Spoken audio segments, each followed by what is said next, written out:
సరే మీ టాస్క్లు పడతారు, తీసుకొస్తారు, నానా బాధలు పడతారు. సాధారణంగా రైల్వేలో పోతే ఇంక మర్చిపోవడమే అనే ఒక అపరోధం ఉండేది గతంలో. లేదు సార్, మేము ఇప్పుడు మారింది కాబట్టి గుంతకల్ రైల్వే పోలీసులు ఈ మధ్యకాలంలో ప్రాపర్టీ రికవరీ అని చూపిస్తారు. 2021లో నేను రిపోర్ట్ చేశాను సార్. నా పర్సంటేజ్ ఆఫ్ రికవరీ నా సర్కిల్ది అంటే మంత్రాలయం నుంచి తాడిపత్రి వరకు జరిగే అఫెన్స్లకు సంబంధించి 70% రికవరీ. సూపర్. 2022లో 70% recovery, 2023 61% recovery. ఇంకా ఉంది, ప్రాసెస్లో ఉంది. మీరు దానికంటే డేటా ముందు తీస్తే 10 ఏళ్ల నుంచి డేటా తీస్తే 2021 కంటే ముందు సర్కిల్ యొక్క రికవరీ కేవలం 8%, 2%, 4% మాత్రమే. మేము 2021లో ఛార్జ్ తీసుకున్నప్పటి నుంచి 70, 70, 61. ఆ 30% ఎందుకంటే అవ్వట్లేదు సార్? పూర్తిగా కాదు. ఎందుకు కాదంటే సార్, ఇక్కడ క్యాష్ ఇస్తారు. ఫర్ ఎగ్జాంపుల్ ఎక్స్పెండిచర్ వాళ్ళు ఖర్చు పెట్టేస్తుంటారు. వాడు ఖర్చు పెట్టినప్పుడు దాన్ని మనం రికవరీ చేసి చూపిస్తే కోర్టు కన్విన్స్ కాదనమాట. అక్కడ మీరు ఆ డబ్బును కూడా ఎట్లా రికవరీ చేస్తారంటే వాడేం తినడా, వాడేం ఖర్చు చేయడా అని చెప్పేసి అంటారు. అక్కడ క్యాష్ అంతా డెమాలిష్ అయిపోతుంది. ఓకే, సరే కోర్టు టాపిక్ వచ్చింది కాబట్టి మీరు తీసుకొస్తారు, లోపల పంపిస్తారు. ఒక 2 డేస్లో బెయిల్ వస్తుంటుంది. ఏమనిపిస్తుంటుంది? ఇది బెయిల్ తీసుకురావడం, బెయిల్ పొందడం అనేది ఆయన హక్కు అంటారు. కానీ మీరు ఇంత కష్టపడి తీసుకొచ్చిన తర్వాత అంటే మీ రిమైండ్ రిపోర్ట్లోనే కరెక్ట్ పర్ఫెక్ట్గా మంచి పక్కా సాక్ష్యాలతో పెడితే బెయిల్ రాకుండా ఉంటుంది కదా? లేదు సార్, బెయిల్ అనేది ఇప్పుడు రైట్ అనేసినారు మీరు అప్పుడే. సో ఆ బెయిల్ రావడానికి ముద్ద ఎన్ని రకాలుగా తిప్పలు పడతాడో అన్ని తిప్పలు పడేస్తాడు. మేము రిమాండ్ రిపోర్ట్లో ఎన్నిసార్లు చూపించినా 1, 2, 3 టర్మ్స్ చూపించాలి. ఇతను మళ్ళీ చేస్తాడు దొంగతనమునో, సాక్షులను భయపెడతాడనో, లేకపోతే ఇతన్ని వదిలేస్తే మళ్ళీ బెయిల్ పైన పోతే రాడనో, ఈ 3 ముక్కలు ఎన్నిసార్లు పెట్టాలి మేము? సరే, ఇక్కడ law we have to obey the law because we are the executive officer. కానీ కొన్ని రాష్ట్రాల్లో రైల్వే అఫెండర్కి బెయిల్ రాకుండా కొన్ని ఉంటాయండి. ఎందుకు సార్? అది ఇంకా మేము డీప్గా పోతే క్వశ్చన్స్ రైజ్ అవుతాయి. సో అక్కడ ఏం మెకానిజం ఉంది, ఇక్కడ ఏం మెకానిజం జరుగుతుంది, అక్కడ సినారియో ఏమి, ఇక్కడ సినారియో ఏమి, అక్కడ ఎవరు మాట్లాడుకోవాలి అనేది మా పరిధిలో ఉన్న సబ్జెక్ట్ అయితే కాదు సార్. పట్టుకోవాలి, అరెస్ట్ చేయాలి.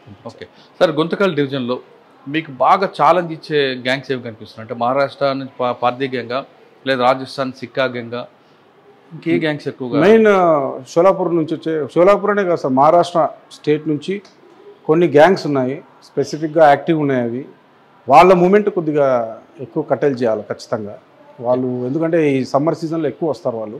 ఆల్రెడీ ఆల్మోస్ట్ ఆల్ సమ్మర్ సగం అయిపోయింది. సో గట్టిగానే పనిచేస్తాం. ఇప్పటిదాకైతే ఏం మేజర్ జరగలేదు ఇక్కడ. సరే, ఇవి కాకుండా లోపల అట్రాక్షన్ డైవర్షన్ గ్యాంగ్లు ఉంటాయి. బిస్కెట్లు ఇచ్చి, లేదంటే ఇంకో ప్రసాదాలు ఇచ్చి, అంటే గతంలో ఉన్న ఎంఓలో ఇంకా కంటిన్యూ అవుతుంటాయి. తక్కువ సార్, తగ్గినాయి. ఎందుకంటే ప్రజల్లో అవేర్నెస్ వచ్చింది. అండ్ ప్యాసింజర్స్లో బాగా వేరే వాడు ఏదైనా ఫుడ్ ఐటమ్ ఇస్తే ముట్టుకునే స్థితిలో అయితే లేరు ఇప్పుడు ఎవరు. ఈవెన్ నేనే ఒకసారి చూసాను, ట్రై చేశాను. ఫర్ ఎగ్జాంపుల్ ఉత్తరప్రదేశ్కి పోయేటప్పుడు ఒక ఫ్యామిలీ పరిచయం అయ్యారు ముందర బర్త్లో.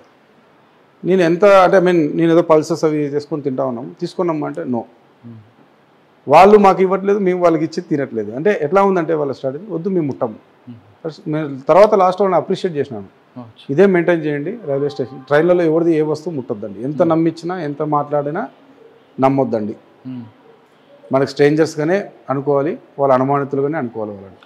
సార్, కొంతమంది జైలుకి వెళ్ళిన తర్వాత మీరు పట్టుకున్న అఫెండర్స్ అక్కడ పాత నేరస్తులతోనో వేరే వాళ్ళతో కలిసి వాళ్ళ ఐడియాస్ ఎక్స్చేంజ్ చేసుకుని మీరు అన్నట్లుగా పార్టీ గ్యాంగ్ వాళ్ళు ఇక్కడికి వచ్చి ఇక్కడ లోకల్ అఫెండర్స్ అందరితో ఒక టీం ఏర్పడతారు, కొత్త టీం, మిక్స్డ్ గ్యాంగ్ టీం అవుతుందంటారు. 100% కరెక్ట్ సార్. జైల్స్లో వాళ్ళు ఉన్నప్పుడు ఏం చేస్తారు సార్, నలుగురు కూర్చొని మాట్లాడేటప్పుడు నువ్వేం చేసి వచ్చినావు, నువ్వేం చేసి వచ్చినావు మాట్లాడు. ఎలా తప్పించుకున్నారో నేను ఇది చేసినాను, నేను ఇది చేసినాను, ఇది చేసినట్టు, నువ్వు ఇట్లా చేసినావా, నేను ఇంకా బాగా చేస్తున్నాను, నువ్వు నాతో జాయిన్ అయితే మనం ఇంకా బాగా చేద్దాము. ఇంకా అంతకంటే మీటింగ్ ప్లేస్ ఎక్కడ ఉంటుంది సార్ వాళ్ళకు మాట్లాడుకోవడానికి. సో అది మనము సర్వేలెన్స్ పెట్టలేము, అందులో మనం క్వశ్చన్ చేయలేము. లోపలికి పోయి వాళ్ళు ఏం చేస్తున్నారు, వాళ్ళు ఏం తింటున్నారు అది అడగలేము. సో మనం ఏం చేయలేము సార్. కొన్ని అంతే, కొన్ని వదిలిపెట్టాలా, కొన్ని మనము పట్టించుకోకూడదు. బయటకు వచ్చినాక మనం సర్వేలెన్స్ తీసుకోవాలి. ఓకే సార్, ఇవి కాకుండా పోలీసు బాధ్యత కాకుండా ప్రయాణికులు ఏం చేయాలి? ఇప్పుడు ఒక ఏరియా నుంచి ఒక వేరేకి వెళ్తాం, ఇందాక చెప్తున్నట్లుగా స్టార్టింగ్ ఒక ప్లేస్లో ఎక్కడ అనుకోండి, ఎండింగ్ ఒక ప్లేస్, ఉదయం లేచి చూసేసరికి ఆయన బ్యాగ్ పోయి ఉంటుంది, ఇంకోటి పోయి ఉంటుంది. అక్కడ కంప్లైంట్ ఇవ్వాలా, లేదా ఎక్కిందరు ఇవ్వాలా, మధ్య ఎక్కడ పోయిందో నాకు తెలియదు సార్. మనకి లాలో ఏం చెప్పిందంటే ఎక్కడైతే అఫెన్స్ని నోటీస్ చేస్తారో అక్కడ కంప్లైంట్ ఇవ్వాలి. ఫర్ ఎగ్జాంపుల్ విజయవాడలో ట్రైన్ ఎక్కినారు, విజయవాడ నుంచి గుంతకల్ మధ్యలో దొంగతనం అయిపోయింది, వాళ్ళు బళ్ళారిలో చూసుకున్నారు, పొద్దున్న లేచినారు, బ్యాగ్ చూస్తే గోల్డ్ లేదు. స్టార్ట్ అయింది విజయవాడ, దొంగతనం జరిగింది గుంతకల్లు, చూసుకుంది బళ్ళారి. ఎక్కడ నోటీస్ చేసినారో అక్కడ కంప్లైంట్ ఇచ్చేయాలి. ఓకే, వాళ్ళు అక్కడ ఏం చేస్తారు, మీరు ఎక్కడ చూసినారో అనే ప్రశ్ననే అడుగుతారు. మీరు ఎక్కడ చూసుకున్నారు దొంగతనం ఏంది, నేను బళ్ళారిలోనే చూసుకున్నాను, అక్కడ నిక్కచ్చిగా చెప్పాలి. చెప్తేనే మేము ఇన్వెస్టిగేషన్ చేసేటప్పుడు ఈ మధ్యలో జరిగిండొచ్చని ఇన్వెస్టిగేషన్ స్టార్ట్ చేస్తాం. అలా కాకుండా కన్ఫ్యూజన్ చేసి పాపం కొంతమంది కంప్లైంట్స్ని కూడా పాపం రాంగ్గా వాళ్ళని ఐడియాస్ ఇవ్వడము లేకపోతే చెప్పడం చేస్తే కంప్లీట్గా కొలాప్స్ అయిపోతుంది. ఓకే, కానీ మీకు ఆ కేసు వచ్చింది అనుకోండి, బళ్ళారిలో చూసిన కంప్లైంట్ ఎఫ్ఐఆర్ ఇష్యూ చేశారు అంటే 2 రకాలు ఉంటాయి. Zero FIR. ఫస్ట్ జీఆర్పీ వాళ్ళు మాది కాదు పో అంటారు, కాదు ఇక్కడే చేసాము ఇక్కడే మేము చూసుకున్నాము అని మీరు అన్నట్లుగా నిక్కచ్చిగా చెప్పినప్పుడు ఎఫ్ఐఆర్ జీరో ఎఫ్ఐఆర్ ఇష్యూ 100%. అది ఎక్కడికి ట్రాన్స్ఫర్ అవుతుంది, ఎక్కడ పోయింది ఎలాగ మీరు ఐడెంటిఫికేషన్ చేస్తారు? ఎస్ సార్, ఇప్పుడు అంటే ఎక్కడ పోయింది అనేది, ఎక్కడ దొంగతనం జరిగిండొచ్చు 100% గాల్లో దీపం లాంటిదే. మాకు తెలియదు ఎక్కడ పోయిందో, ఎవరికి తెలియదు. ఎక్కడ పోయిండొచ్చు అనేది ఉద్యోగం స్టార్ట్ చేస్తే వాడు ఖచ్చితంగా బోర్డు ఎక్కడైతే బోర్డింగ్ అయినాడో ట్రైన్ అక్కడ నుంచి స్టార్ట్ చేస్తాడు.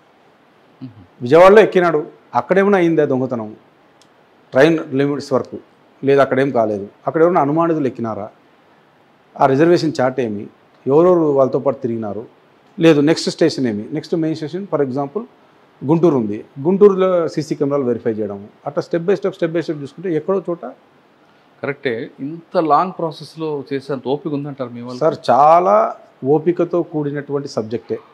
ఎందుకంటే ఇండియన్ రైల్వేస్లో అఫెండర్స్ అనేది ఒక స్టేట్కి పరిమితమైన వాళ్ళు కాదు, ఇది దేశానికి సంబంధించిన అఫెండర్స్తో మేము డీల్ చేస్తున్నాము. కంప్లైంట్స్ అర్థం చేసుకోవాలి ఇక్కడ, ఇంకా వాళ్ళు కూడా అర్థం చేసుకోవాలి. ఫీల్డ్ ఆఫీసర్స్గా మేము ఎంత ఇబ్బంది పడతామంటే మాకు ఉంటుంది ఈ కేసును ఛేదించాలని, కానీ ఒక్కొక్క కేసు గోవా ఉంటుంది, ఒకటి చూస్తే అస్సాం ఉంటుంది, ఒకటి యూపీలో, అంటే ఎన్నిసార్లు మేము తిరిగి రావాలా? తిరిగి రావడం ఒకటే కాదండి, ఇక్కడ మీకు తిరిగి వెళ్ళక్కర్లేదు. ఇప్పుడు మీకు ఏపీ అనుకోండి, విజయవాడలో స్టార్ట్ అయింది కాబట్టి మీ జేఆర్పీ మీ ఫోన్ చేసి అడిగితే ఇస్తారు. ఓకే, మీరు అస్సాం అక్కడ వెళ్ళడం కాదు, అక్కడ లోకల్ వాళ్ళు కూడా సపోర్ట్ చేయరు, మరి అప్పుడు ఎలా?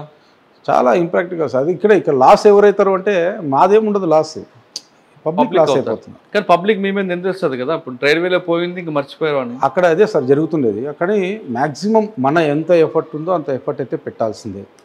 అక్కడ సిస్టమ్ ప్రకారం, లా ప్రకారం ఎవరిని పోయి కలిచాలా. కరెక్ట్, అందరికీ ఇప్పుడు నగేష్ బాబు లాగా ఫ్యాషన్ ఉండాలి కదా సార్, అది డిపెండ్స్ ఆన్ ఇండివిజువల్స్, వాళ్ళ యొక్క సొంత అభిప్రాయాలు బట్టి ఉంటుంది. అది my individual is no compromise. వాడు ఎవడో వచ్చి ఈజీగా మా లిమిట్స్లో దొంగతనం చేస్తా ఉంటే మీరు చూస్తూ అది ఎలా అవుతుంది సార్? ఇంకా యూనిఫామ్ యాక్సెప్ట్ చేయండి. ఎప్పుడు అనిపిస్తుంటుంది ఎందుకు రాబోయే అంత దూరం పోవడం రైల్వేలో? కానీ ఎప్పుడు అనిపించలేదు. ఇప్పటిదాకా పోయినా ఏ ఊరికి పోయినా కూడా నాకు ఎప్పుడు అనిపించలేదు. I will take challenge sir. ఏమవుతుంది ఏంటి సార్, ఏమవుతుంది అక్కడ? కానీ ఎక్స్పెండిచర్ అంతా ఎవరు ఇస్తారండి? ఖర్చుతో కూడిందే సార్ ఇవి యాక్చువల్గా అయితే. బట్ అవన్నీ కంప్లైంట్ రూపాయి ఇవ్వడు.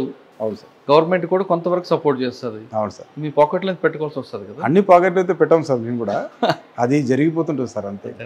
సరే, ఫైనల్గా చెప్పండి సార్, మీ వరకు మీరు చేస్తున్నారు, కానీ పాసింజర్ ఏం చేయాలి, ఆయన ఎలాంటి ప్రికాషన్ తీసుకోవాలి? లాట్ ఆఫ్ ప్రికాషన్స్ అయితే ట్రైన్లో ఉన్నాయి సార్. ఎందుకంటే ట్రైన్లో కంప్లీట్గా ఒక కంప్లీట్ సిస్టమ్ వచ్చేంత వరకు ప్యాసింజర్ చాలా కేర్ఫుల్గా ఉండాలి. వెరీ పర్టికులర్గా నేను లేడీ ప్యాసింజర్స్కి ఎక్కువగా ఎందుకు చెప్తామంటే స్ట్రెస్ చేసి, డబ్బు పోతే డబ్బు మరి సంపాదించుకోవచ్చు సార్, కానీ ఏదైనా ప్రాణం పోతే, మనకేదైనా జరిగితే.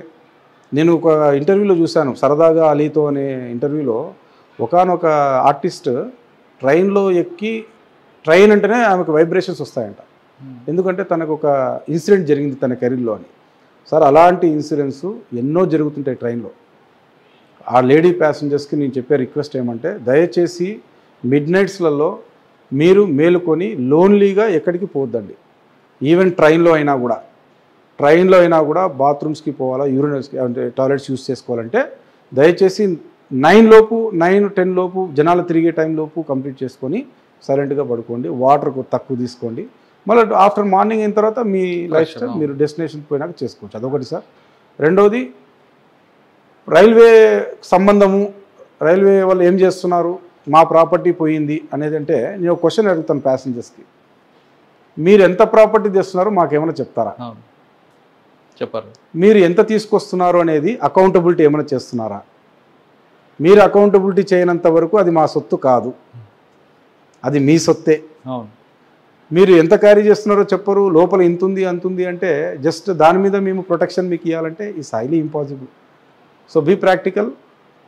ఒకవేళ ఒక 4 మంది ప్రయాణం చేస్తున్నారు, ఒకరిని మెలుకోబెట్టండి. లేదు అతను నిద్ర వస్తుంది, పక్కన ఒక వ్యక్తిని లేపి నువ్వు చూస్తుండ్రా నేను పడుకుంటాను. అట్లా 3 అవర్స్ గడిచిపోతే కూడా డెస్టినేషన్ వచ్చేస్తుంది, మీ ప్రాపర్టీ మీకు సేఫ్టీ ఉంటుంది, దొంగోడు మీకు వెళ్ళి చూడడు. చేయాలనుకుని కూడా చేయలేడు కూడా. సార్ మీరు నమ్మరు, ఆ గురక పెట్టి నిద్రపోతుంటారు ఏసీలలో. మీరు ఒకసారి మాతో ఇట్లా కాదు, మీరు మా ట్రైన్లో మాతో పాటు రండి, జర్నీ చేద్దాం. ట్రైన్లో మాతో పాటు వస్తే వీడియో చూస్తే మీరు తీస్తే అర్థమవుతుంది ఏం సార్ ఇలా ఉంటుంది ఆ సిస్టమ్ అని. సార్ చిన్న ఎగ్జాంపుల్ ఇంకోటి చెప్తాను. మన ఇంట్లో ప్రాపర్టీ పెట్టుకోవాలంటే ఎంత జాగ్రత్త పెట్టుకుంటాం, లక్కర్లో పెడతాం, చాలా విషయాలు. ప్రాపర్టీ తీసిన తర్వాత లేడీస్ కానీ జెంట్స్ కానీ ప్రాపర్టీ తీసుకొని బీరువాలో ఒక జాగ్రత్తగా చేతులు 3-4 సార్లు లోపల తిప్పి జాగ్రత్తగా పెడతాము, అవునా? అవును. మరి ట్రైన్లోకి వచ్చేసరికి ఒక బ్యాగ్లో పెట్టేసి ఆ బ్యాగ్ ఇక్కడ హ్యాంగ్ చేస్తారండి. అరే ఏదో వాటర్ బాటిల్ పెట్టినట్టు, ఏదో వాటర్ బాటిల్ పెట్టినట్టు, లేకపోతే అట్లా హ్యాంగ్ చేసి.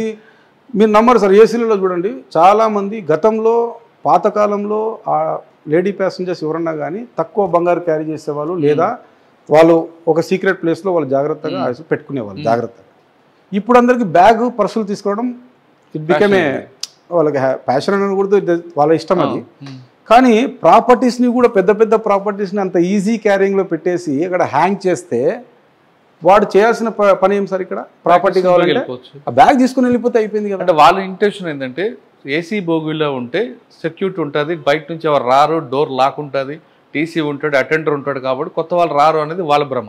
ఏసీ బోగిల్లో బయట డోర్లు క్లోజ్ చేసినా లోపల తిరిగే డోర్లు బాగా యాక్సెస్ ఉన్నాయి.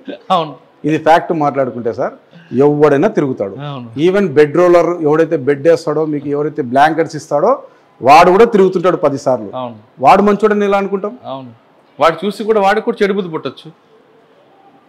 తీసేటప్పుడు గాజులు తీసి ప్యాసింజర్లు అందరూ చూసే విధంగా తీసి దాంట్లో పెడితే సార్ 2 రకాల దొంగలు నేను గమనించింది. Habitual, opportunities. అవును, హ్యాబిచువల్ అంటే ఇంకా వాడు దీంతోనే నేను బతకాలనే వాడు హ్యాబిచువల్. ఆపర్చునిటీస్ట్ అంటే కళ్ళ ముందు కనబడుతుంది, ఆమె బ్యాంగిల్స్ బంగారంతో తీసి పెట్టింది, నాకు అవసరం ఉంది డబ్బులు, ఏం చేస్తాను, తీసుకొని దిగేస్తాను. ఫస్ట్ ఆపర్చునిటీ వాడే హ్యాబిచువల్ మారుతుంటాడు కదా. ఇంకా మీరు ఆ ఫార్ములా కనిపెట్టారు అంతే. Every opportunity will become in future it will become a habitual offender. That's it.